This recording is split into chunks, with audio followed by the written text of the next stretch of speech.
ব্যাস বিকালের ঝুরা পিঠা, ঝুরি পিঠা, পাতা পিঠা, এটা বিকালের নাস্তা। আসেন বাজি দিয়ে দিলাম ঝুরি পিঠা। গুড় আর নারকেল দেখাইতে অনেক মজা লাগে।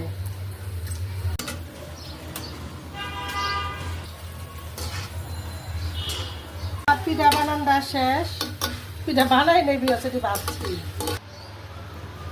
বিয়াস বাজিয়ে ফেলাইছি পাতা পিঠা আর ঝুরা পিঠা। কেমন হয়েছে মারিয়া বলো? সবাই কি বললো? লাইক কমেন্ট বলো, ক্যামেরা দিকে তাকায়। বিয়াস অনেক মজা লাগতেছে, অরিজিনাল খেজুরের গুড় দিয়া আর পিঠা দিয়া। তাহলে আবার দেখা হবে নতুন ভিডিওতে। আল্লাহ হাফেজ।